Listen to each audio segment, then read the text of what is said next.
Bismillahir Rahmanir Rahim. We begin with Allah's blessed name. We praise Him and we glorify Him as He ought to be praised and glorified.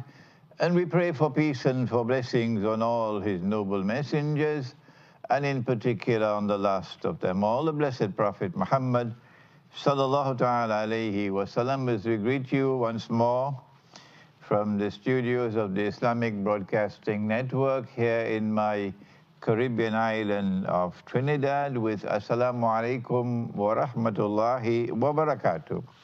Wherever you are in the world, there are those in Malaysia. I don't know whether it is in Shah Alam or in KLCC where you are, but you are there in Kuala Lumpur and you are listening to me over there. It's of course tonight, and here in Trinidad it's 8 o'clock in the morning. And in Hyderabad, in India, and other places. Assalamu alaikum to all of you. And it is Yawmul Ahad, the first day of the week, Yawmul Ahad. It is the month of Shawwal, the month which comes after Ramadan, and it is the 22nd day of Shawwal, and I hope you are reciting the Quran so that you will complete the recitation of the Quran before the month comes to an end, inshallah.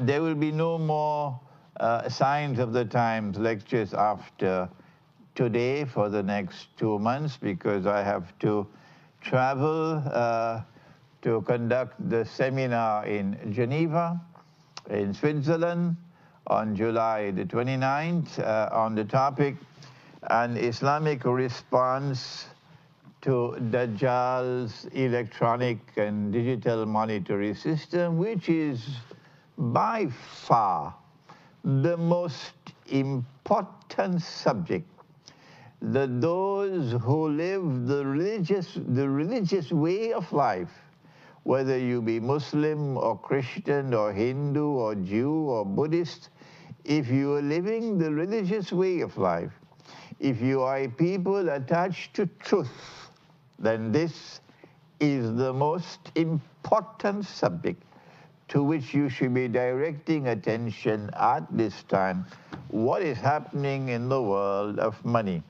So we will have the seminar on an Islamic response to Dajjal's electronic and digital monetary system, inshallah, on July the 29th. And then I will remain in that part of the world for 2 months and return to Trinidad, inshallah. So do please raise your hands and remember me in your dua, because every time we travel, there is danger. There are interesting things happening in Pakistan. But before we comment on Pakistan, my beloved land of Pakistan, where I studied as a student, before we comment on the subject of money, we continue from where we left off last week. I want to share with you events which occurred during the last 1 week. I was invited to visit a camp for Muslim girls, holiday camp, Islamic camp, and there must have been about 20, 25 girls present, and they range from age 6 and 7 and 8 and 9 and 10 to 12, 15 and so on.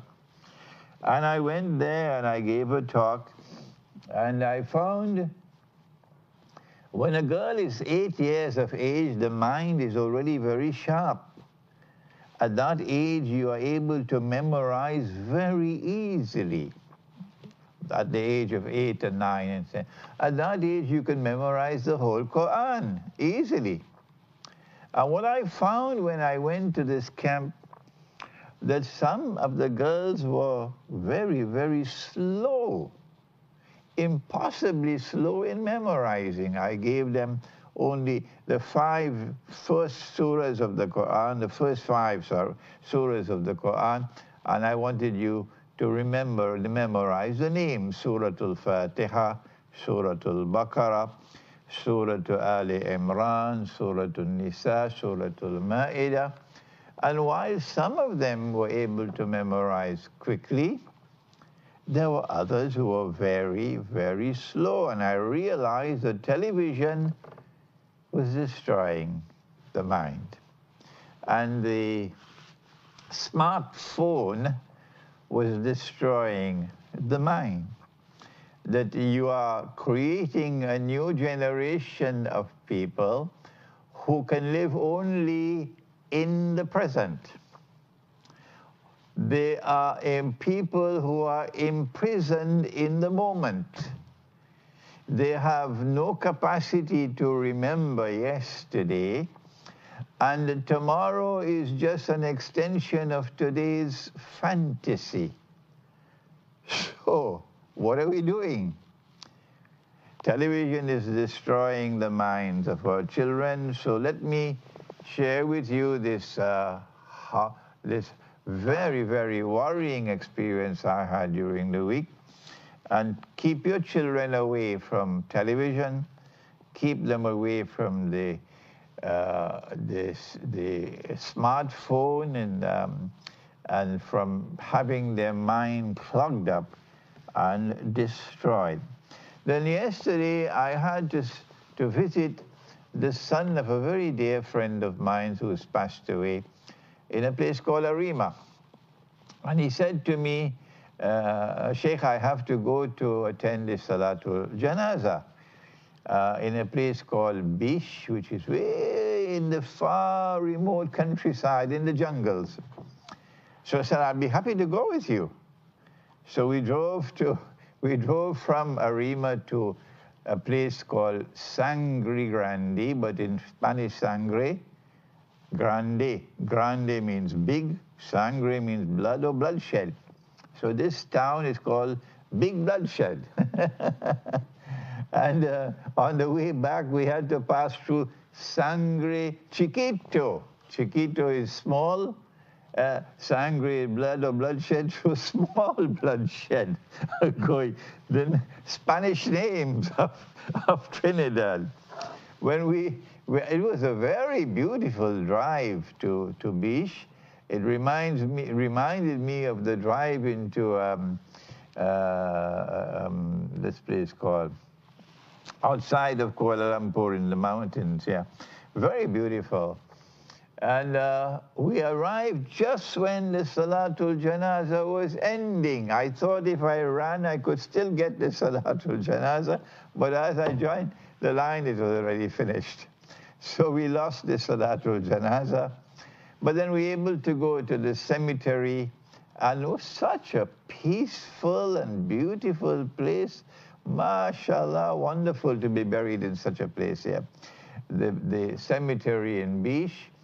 And after the burial took place, as we were leaving, about 3, 4, 5 houses from the cemetery, my friend's son, who was driving the car, he said to me, you know who's living here? As we passed the house, there's a man here named Muazzam Sain. I said, I know him. He's very old now. Would you like to meet him? I said, yes, please. So we reversed the car, we blew the horn, and then the sister came out. Is he there? She said, yes, my father is asleep. So they said, but this is Maulana Imran Hosein. Oh, she said, please come in. So we went into the house, and she escorted us into the bedroom, where we saw Muazzam Sain, 95 years of age, and he was asleep. And I was overjoyed to see him, because Maulana Fadlur Rahman Ansari visited Trinidad in 1960 when I was 18 years of age. Of course, don't forget that once upon a time, Imran Hosein was also a teenager. 1960, I was 18 years of age. And during that visit, he established the Islamic Missionaries Guild, a very vibrant body. And the Missionaries Guild started an Islamic radio program. We had no television in 1960. We had no telephone in our home. And I used to ride a bicycle to go to work. I was a teacher. I have my Egyptian student here with me this morning once again. And they invited me to join in the radio program at the age of 18. They'll give me a little piece, something to read out at the age of 18. And I was so excited because we do the recordings on a Wednesday, Yawmul Arba'ah. And then on Yawmul Jum'ah, I'll be at home and listening on the radio to the program. Everybody's so excited in Trinidad because we now have an Islamic radio program. And one of the scholars who was attached to this radio program was a man named Muazzam Sain. He must have been about 20 years older than me, about 38, 39 at that time. And he became one of my teachers, teaching me because we have this program every Jummah. And I never met him again for almost 60 years. Never met him again. And lo and behold, after 60 years or 50-something years, I'm seeing him on the bed, 95 years of age. So she woke him up, and he opened his eyes, and he saw me, and he recognized me.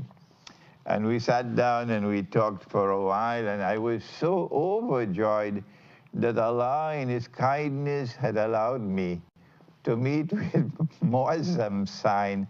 I don't know if he's listening to the program there in Beach. They don't have a IBN, but they have the internet. So I say to you, Muazzam Sain, I was overjoyed. It was a blessing for me to meet with you yesterday, and at the age of 95. I'm only 75, you are 95. I pray that Allah might give you good health and keep you with us for many more years. So this was my memorable event of yesterday. Now then, in our last program, we were talking about the river Euphrates and about how our Prophet, Allah's blessings be upon him, prophesied. If you're a Christian, you would be interested in this prophecy. If you're a Hindu, you'd be interested in this prophecy, which we narrated last week. That the river Euphrates, which is in Iraq, the river Euphrates will uncover a mountain of gold.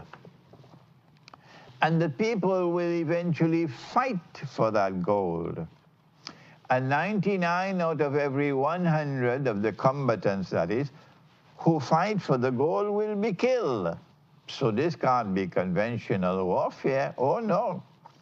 But they believe, and each one would say, I will be the one who will survive the war. So for the first time in history, a great, great, great war, and none of those who are fighting in the war will know whether they will survive or not. They're uncertain. This looks to me very much like nuclear war. But the believers who worship the one God must not touch that gold. This was the hadith with which we ended last week. And before I return to this hadith and to the Salafi methodology, which says that you have to wait for the mountain of the metal to come out from underneath the river. That's the Salafi methodology. And you notice there are no boxing gloves. No, this is a scholarly discussion. And we have another methodology which said, no, this is religious symbolism. And that mountain of gold came out from underneath the river in 1974 when the petrodollar was born. And the great war for that mountain of gold, which came out from underneath the river in 1974, when an ocean of oil underneath the river began to function as a mountain of gold. And the petrodollar was born, the US dollar, flying high, flying high. The body of money is dead. It's like a corpse, but it is kept alive. appearance of being alive. And it's looking tall and strong now, flying high, but the body is dead. The world of money is dead. It's just a corpse. And the Dabbatul Ard will come and bite away at the stick until the body of Sulaiman alayhi salam will collapse. That Dabbatul Ard is at work now, chipping away, chipping away, chipping away, until this dead body will collapse.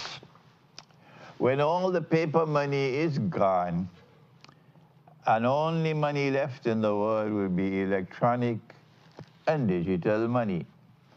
Before we reach to that point, and to elaborate further on the methodology we adopted for the explanation of this religious symbolism, let me come back to Pakistan for a moment, my beloved Pakistan. And then we return to money. I don't know whether it is correct to say so or not, but there are those who are saying that this is the most important week in the life of Pakistan. There's never been a more important week than this one, as the Pakistani people struggle, grasping, struggling for freedom. Freedom for what? Freedom to have your own government. That you will choose, not someone else will choose, using money to buy votes and buy this and buy that. This is a time when one country in the world today is accusing another country of interfering in the electoral process. And they might even want to wage war on Russia. So it's a very important time. In the history of Pakistan, the Pakistani people have never had the freedom to choose their own leaders. No. It has always been in Washington that they will anoint whoever is to lead Pakistan. And if they did not succeed through this route, they'll use that route with a military takeover of the country to ensure that they control Pakistan, because Pakistan is just too important to be allowed freedom. And so the poor, miserable people of Pakistan, who have been descending into greater and greater poverty and destitution, suffering and suffering and suffering, while an elite that is filthy rich keeps on getting richer and richer and richer and richer, and ruling the poor masses on behalf of their masters in Saudi Arabia and in the United States and Britain. And now, for the first time in Pakistan's history, a chance appears on the horizon that the Pakistani people might just get freedom. The present government has been exposed, the leader has been exposed, and that exposure has come from the Supreme Court. So they can't charge me with libel. The Supreme Court is now to deliver a judgment, and I hope and I pray that freedom comes to Pakistan. If this government goes, I think I'll return to Pakistan. Yes, this is Imran Hosein saying to you, if you're listening to me in Pakistan, that I, Imran, I will return to Pakistan, where I studied as a student, with 5 rupees in my pocket, and I'll be traveling by bus, holding on to the handle with 1 foot on the running board, yes, with chawani in my pocket and tanni in my pocket. I enjoyed my life in Pakistan, eating naan and eating chicken tikka. And the poor people of Pakistan paid for me to be educated. So I can never forget that. I despise those who have continuously betrayed Islam while ruling over Pakistan. I despise them. They took Pakistan and made it into the American Republic of Pakistan. They have their mansions of gold in Britain and in the United States and all over the world. They are filthy rich, and their wealth has now become a rope around their neck, and I am so happy. Their ill-gotten wealth has become a rope around their neck. If freedom comes to Pakistan, the first thing you should do is to cut off their hands. Let me repeat it. If freedom comes to Pakistan, the first thing you must do is to cut off the hand of the thief. I will be happy because I'll return to Pakistan at that time. Now then, let us return. And while praying that freedom might come to Pakistan, inshallah, let us return now to the mountain of gold. In 1974, we said to you, Kissinger went to Riyadh and met with King Faisal, rahimahullah, and made a deal that if Saudi Arabia will sell its oil for only gold, if Saudi Arabia will sell its oil for only US dollars, which of course is a haram agreement, bogus and fraudulent and haram. But if Saudi Arabia will agree to this bogus and fraudulent and haram agreement to sell your oil for only US dollars, then he, Henry Kissinger, promised not only will the United States underwrite the security of the state and the government and the regime, but the money will flow in even more. And King Faisal, because he had only peanuts in his head, his heart was in the right place, but he had only peanuts in his head.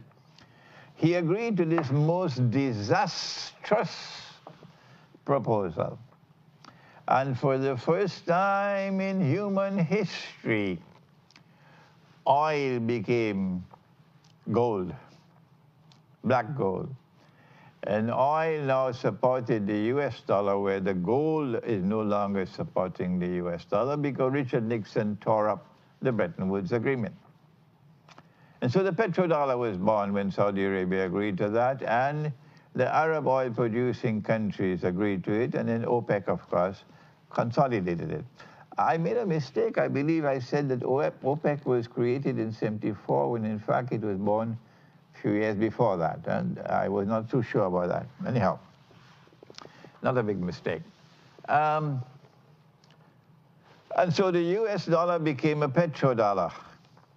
And this prophecy of Prophet Muhammad, Allah's blessings be upon him, which was made 1400 years ago in the desert of Arabia by a man who could neither read nor write, never went to school, couldn't read a book, had no books in his home, never went to school, didn't have any degrees, never traveled out of Arabia, except for a trip to Damascus, yes. This man made this prophecy. Only a prophet could speak like that. Only a prophet could speak like that. He prophesied the birth of the petrodollar. He prophesied the birth of the petrodollar monetary system.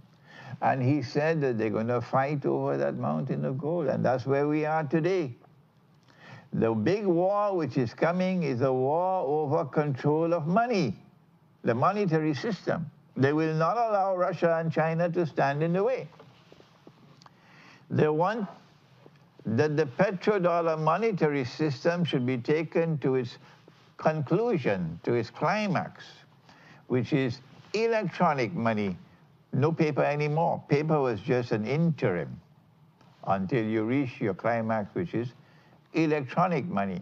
So you will have an electronic US dollar, an electronic Pakistani rupee, an electronic Indian rupee, an electronic Malaysian ringgit, and all the donkeys in the world will welcome this cashless world. That's what they are, donkeys, including the governors of the central banks and so on. Donkeys, with the intellectual acumen of donkeys.